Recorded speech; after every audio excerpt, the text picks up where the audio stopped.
So the first reason for why this Dolphins offense this past week was, for lack of a better word, horrific, was just some uncharacteristic stuff going on in the pass game early on in the game, and that by that I mean mostly just some really uncharacteristic drops from these elite Dolphins receivers. You can see one here from Jalen Waddle. There's some tight coverage there for sure by Michael Davis, but that's one you expect Jalen Waddle to come down with.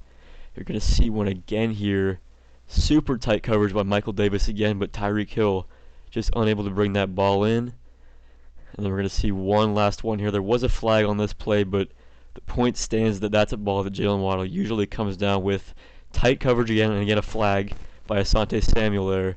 But you definitely expect these Dolphins receivers to come down with some passes that they didn't in this game. And then the other factor stemming from the Dolphins' end was, as many people coming into this video probably guessed, just Tua was not playing his best game. That began with some really bad throws accuracy-wise early in the game. There was this one to Tyreek Hill, which I know that some people are blaming on, he didn't see the ball. And, I think there's a case for that here. You can see his head, the direction it's looking. It doesn't seem to be looking at the ball, but I think either way, you can see the location of the ball there. I do not think that's one he could bring in, even if he did see the ball. And it just shouldn't have been. It should have been a better throw by Tua there, one that he definitely makes or has made throughout the majority of the season. Other than this, you're going to see another one here from Mike Gesicki on the boundary there, and he does have a step on his on the cornerback in coverage there.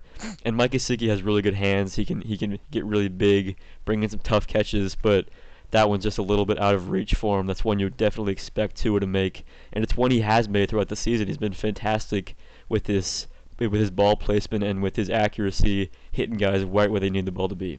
And another thing that Tua has just been absolutely phenomenal at throughout the majority of the season has been reading defenses both pre-snap and post-snap and making the correct decision most of the time. So you can see here, as the Chargers did throughout the majority of this game, they're lined up in too high.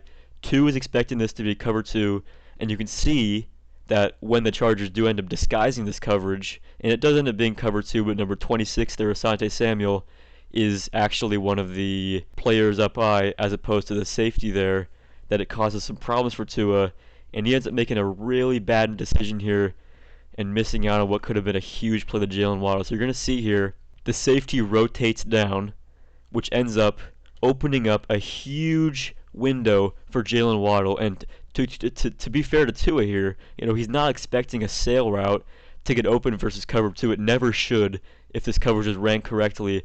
But Asante Samuel did not account for Jalen Waddle to go over the top. He sticks with Mike Gesicki, and unfortunately that's the decision that Tua decides to make. He decides to throw it to Mike Gesicki there in a tight window, as opposed to Jalen Waddle, who's absolutely screaming wide open for what could have been potentially like a 70-yard touchdown, but instead it's incomplete. Now, with all of the Dolphins' mistakes aside, though, let's focus on what the Chargers did really well in this game to take away what the Dolphins have loved to do all season long, and that's those deep crossing routes over the middle of the field, Tua firing in tight windows over linebackers' heads and getting some big gains with those two elite receivers. So you're going to see on this play here that Tua is looking for Tyreek Hill deep over the middle, looks to give it over the head of the linebackers, but look at how deep they end up dropping instead of biting on the run and staying a little closer to the line. They get some great depth here, and Tua tries to fire into a super tight window, and they're able to deflect it incomplete, almost an interception even. And you can see another view here. This pass, normally Tua is able to fit this over the head of those linebackers, but because they're able to drop so deep, you can see right there, almost intercepted. Very dangerous play by Tua, and he's really lucky that he didn't have a turnover there. And you're going to see another example of that here, with the Chargers linebackers just doing a great job of getting depth, taking away the deep middle from the Dolphins. So on this play here, the Chargers are running what I assume to be Tampa 2. You can see that the two safeties there, super deep in their halves, and then Drew Tranquil over the middle gets great depth, takes away those two crossing routes from Jalen Waddle and Tyreek Hill. Tua, fortunately this time, does not decide to make that very risky decision. Instead, he throws it to Cedric Wilson on the go route. There's some miscommunication there Wilson did not think the ball was coming his way, and it just goes incomplete. So another measure that the Chargers took in an effort to take away the middle of the field from the Dolphins was playing with super aggressive inside leverage with their cornerbacks against Tyreek and Jalen Waddle. So you're going to see on this play, Tyreek's going in motion, and they're going to run a play that the Dolphins run quite frequently with Tyreek going in motion across the field and then running upfield trying to get some separation in a hope that the Chargers will have their quarterback chase him across the field and then inevitably get beat. I mean, it's Tyreek Hill. No one runs with Tyreek Hill, especially when he already has momentum. But you can see what the Chargers do here instead is that they switch. They're going to have the inside cornerback, the slot corner, switch on to Jalen Waddle there, and the guy who was originally going to guard Jalen Waddle on the boundary switch on to Tyreek Hill. And look at the inside leverage both of those guys have. They're playing super aggressive on the inside. Theoretically, I mean, the Dolphins could have an outbreaking route here, and they just get absolutely torched. But they guessed correctly, unsurprisingly. Both Tyreek and Jalen Waddle end up running in-breaking routes. And Tua, I mean, I don't even know what this throw was. It bounces in there pretty pathetically. It's another play he's lucky didn't get intercepted. You're going to see there just bounces in there. Not his best throw on the day, but a great job by the Chargers to know what's coming and to take away those in-breaking routes once again. So by now you may be wondering, at the beginning of this video I said that there's reason for optimism coming off of this game, and so far I've really only gone over the negatives from what we saw in this game. But the optimism that I see coming off of this game is really that the adjustments that the Chargers made are, at least in my eyes, are rather easy to counter. And late in the game, Mike McDaniel, who it goes without saying is a much smarter man than me. I'm a 17-year-old who my highest level of football is like 9-year-old flag. So I'm not exactly a football master, but I mean even I know that there are some easy ways around beating these linebackers dropping so deep in these corners, playing with such aggressive inside leverage. And the counter to that second one is really just running out routes like I mentioned earlier.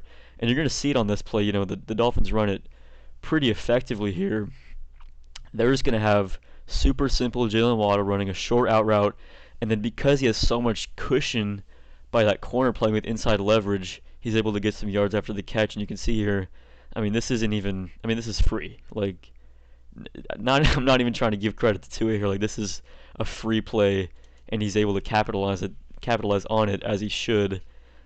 We're gonna see another example here of the Dolphins late in the game trying to run an out route.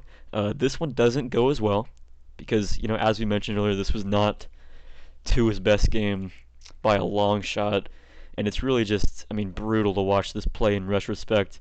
The Chargers again playing super aggressive inside leverage. They're just trying to take away that middle of the field. But McDaniel finally fires up a play call with both Jalen Waddle and Tyreek Hill going on deep out routes. And just look at the separation there. Tua, there's a little bit of pressure there. He has to move around a little in the pocket. But he's clean here. Both receivers are absolutely screaming open. He has to be able to throw the ball to one of those guys and get some huge gains there. That's not a hard throw really by any measure. I know Tua doesn't have a strong arm necessarily, but he's able to make that throw and he just doesn't. He does scramble and is able to pick up the first down on this 3rd and long here, so it theoretically doesn't matter, but you definitely would rather have that big gain to one of your big receivers. But while Tua wasn't able to make, or didn't, I should say, make one of the throws there late in that Chargers game, Tua has put on tape his ability to make that sort of throw earlier in this season. He has the capability, he has that accuracy, usually at least, and he has enough arm strength and the ball placement that's just so fantastic. You're going to see it on this play against the Bears. Look at the size of the window he fits the ball into on this outright to Tyreek Hill.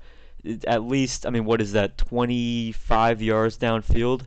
He's able to fit it in so perfectly, knows the leverage that he needs to place the ball in so that Tyreek Hill can avoid the hit and make the catch safely. And you can see it here again from a different angle. This is just such a beauty of a throw, and Tua's shown the ability that he can make this throw. If he puts this ball anywhere else, it gets intercepted by the hook corner there, Jalen Johnson, and he has the arm strength to get it there as well. So I just wanted to note that, people are going to be responding like, oh, Tua, he doesn't have the arm strength. He's just a noodle arm. Jimmy G, Ryan Tannehill, Kirk Cousins, system quarterback, can't do any of these high-level throws that the Chargers were forcing him to make, and it's just false. I mean, he does have the ability, and he's shown it in this season. And the last thing that the Dolphins need to do to really help open up the middle of the field, and it's going to sound cliche and old-fashioned, but they do need to establish the run game a little bit more. Force those linebackers to come closer to the line of scrimmage and make the run game a real threat, because what's been happening too much in these last two games against the Chargers and the Niners is that the Dolphins are going into play action and the defense just is not biting at all. So the Dolphins need to commit to the run a little bit more on early downs, pick up some yards there, open up things over the middle of the field a little bit more. Alright, so thank you guys for watching. I appreciate you guys sticking around till the end of the video. If you liked it, give it a like and maybe even subscribe to my channel. Thanks for watching. See you later.